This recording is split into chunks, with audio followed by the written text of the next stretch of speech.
Hello mommies and daddies, welcome back to my channel.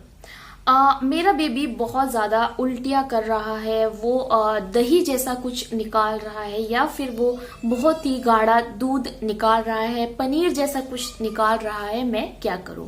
अक्सर ऐसा होता है कि जो न्यूली मॉम होती है वो सोचती है कि ये किस चीज़ का साइन है, कहीं मुझे डॉक्टर के पास तो नहीं जाना है, कहीं मेरे बेबी में कोई प्रॉब्लम तो नहीं है। आज की वीडियो में हम इसी के बारे में बात करने वाले हैं। सो अगर आपको वीडियो थोड़ा भी हेल्पफुल लगे तो प्लीज वीडियो को लाइक करना, पहली बार चैनल पे आए हैं तो चैनल को सब्सक्राइब करके बेल आइकन को जरूर प्रेस कर लेना, जिससे नेक्स्ट टाइम जब भी हम कोई वीडियो अपलोड करेंगे उसका नोटिफिकेशन आपको मिल जाएगा। सो चलिए वीडियो स्टार्ट करते हैं। सो फर्स्ट पॉइंट पे आते हैं कि बेसिकली ये उल्टी करना होता क्या है। इसको बोला जाता है स्पिट अप्स। इसमें होता क्या है, बच्चा थोड़ी क्वांटिटी में कई बार फटा हुआ दूध निकालता है या फिर थोड़ा गाढ़ा सा भी दूध वो निकाल सकता है। सो उस टाइम आपको वरी करने वाली कोई भी जरूरत नहीं है।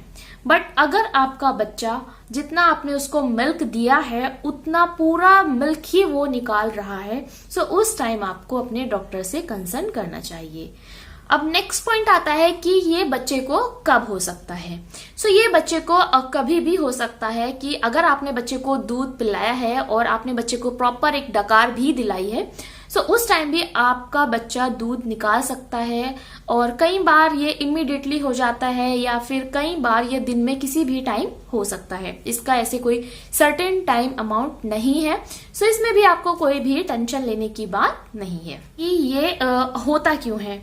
इसका होने का रीजन बेसिकली होता है कि जो बच्चा होता है उसका जो डाइजेस्टिव सिस्टम होता है स्टार्टिंग के डेज में वो बहुत ही ज्यादा वीक होता है, मतलब बहुत ही ज्यादा स्ट्रोंग नहीं होता।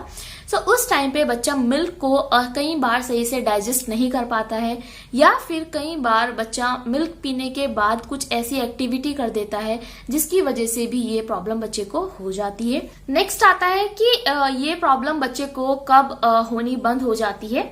50% बच्चों को ये प्रॉब्लम होती है 6 मंथ तक। उसके बाद 60 से 75% बच्चों को ये प्रॉब्लम होती है ऑलमोस्ट 7 to 8 मंथ तक। और 95% बच्चों की ये जो प्रॉब्लम सॉल्व हो जाती है बच्चा जब 1 साल का हो जाता है। नेक्स्ट आता है कि आपको क्या करना चाहिए अगर आपका बच्चा स्पिट अप्स करता है तो। सो आपको याद रखना है कि जब भी आप बच्चे को फीड कराएंगी, चाहे आप मदर फीड दें या फिर फॉर्मूला फीड दें, उस टाइम बच्चे को अप राइट पोजीशन में रखना है 20 मिनट तक। यानी कि बच्चे को इस तरह से रखना है आपको 20 मिनट तक। आपको याद रहे कि बच्चा कोई भी एक्टिविटी ना करे। आपने देखा होगा कि जब बड़े लोग जैसे कि हम लोग भी अगर खाना खाने के तुरंत बाद कोई एक्टिविटी कर देते हैं तो हमें भी कुछ प्रॉब्लम हो सकती है। सेम एज बच्चों के साथ होता है कि आप बच्चे को जब मिल्क दे रहे हैं सो उस टाइम पे आप बच्चे को तुरंत ना लेटाएं, उसको ऑलमोस्ट 20 मिनट तक रखें। साथ ही आप क्या कर सकते हैं, साथ ही आप अगर आपका बच्चा फॉर्मूला मिल्क पे है तो उस टाइम आपको याद रहे कि आप बच्चे की जो क्वांटिटी है वो बहुत ज्यादा ना दें। कई बार आप बच्चे को बहुत ज्यादा क्वांटिटी में मिल्क दे देते हैं और बच्चा उसको डाइजेस्ट नहीं कर पाता है। नेक्स्ट आपको याद रखना है कि बच्चे को जो आप फीड कराएं वो बहुत ज्यादा एक बार में ना कराएं, उसको स्मॉल स्मॉल अमाउंट पे आप उसको फीड कराएं जिससे कि वो इजिली उसे डाइजेस्ट कर सके। नेक्स्ट आप कर सकते हैं कि जो आप अगर आपका बच्चा फॉर्मूला मिल्क पे है सो उस टाइम आप बच्चे का जो फॉर्मूला मिल्क है वो भी आप चेंज करके देख सकते हैं। कई बार बच्चे को एक ब्रांड का फॉर्मूला जो मिल्क होता है वो नहीं डाइजेस्ट होता है, सो आप किसी दूसरे ब्रांड पे जा सकते हैं अपने डॉक्टर से कंसल्ट करके। उसके अलावा जो सबसे जरूरी है दोस्तों वो है कि आपको बच्चे को डकार जरूर दिलानी है। कुछ बच्चे होते हैं जो इजिली डकार ले लेते हैं, बट कई बार कुछ बच्चे ऐसे भी होते हैं जो डकार कई बार नहीं लेते हैं। बट ये भी बिल्कुल नॉर्मल है, अगर बच्चा आपका डकार नहीं ले रहा है तो भी बिल्कुल नॉर्मल है। कुछ बच्चे होते हैं जो डकार नहीं लेते हैं बट अपना जो मिल्क है वो बहुत ही इजिली डाइजेस्ट कर सकते हैं। नेक्स्ट आप ध्यान रख सकते हैं कि आपका बच्चा जो स्पीड अप्स कर रहा है ज्यादा, वो कब कर रहा है। मान लो आपने बच्चे को फीड दिया और 30 मिनट्स तक आपने उसे कोई भी एक्टिविटी नहीं कराई और 30 मिनट्स के बाद आपका बच्चा एकदम से खेलने लगा, कूदने लगा, सो उस टाइम उसको ये प्रॉब्लम हो रही है। सो इसका मतलब है कि जो बच्चे का जो फीट है, बच्चा जो फीट ले रहा है वो 30 मिनट्स में डाइजेस्ट वो नहीं कर पा रहा है।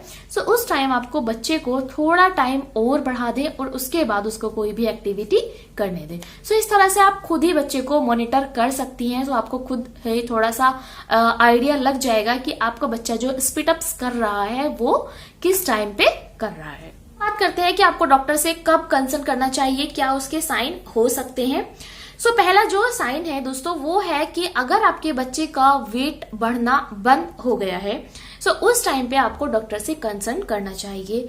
6 मंथ तक आपके जो बच्चे का वेट है वो उसकी जो बर्थ के टाइम पे जितना वेट था उसका डबल हो जाना चाहिए। और बच्चा अगर 1 ईयर का है तो उस टाइम बच्चे का वेट 10 से 12 किलो हो जाना चाहिए। सेकंड है कि अगर आपका बच्चा स्पीड अप्स करते टाइम बहुत ज्यादा मतलब रो रहा है, बहुत ज्यादा क्रैंकी हो रहा है या फिर उसको कुछ प्रॉब्लम हो रही है ऐसा आपको लग रहा है, सो उस टाइम पे भी उसके पेट में कुछ दर्द हो रहा है या कुछ हो रहा है तो उस टाइम पे आपको डॉक्टर से कंसल्ट करना चाहिए। नेक्स्ट आपको याद रखना है कि अगर आपका बच्चा पनीर जैसा कुछ या फिर गाढ़ा दूध या फिर फटा हुआ दूध इस टाइप से कुछ निकालता है तो वो नॉर्मल है। बट अगर आपका बच्चा पूरे का पूरा क्वांटिटी में दूध ऐसे ही निकाल देता है सो उस टाइम भी आपको डॉक्टर से कंसल्ट करने की जरूरत है।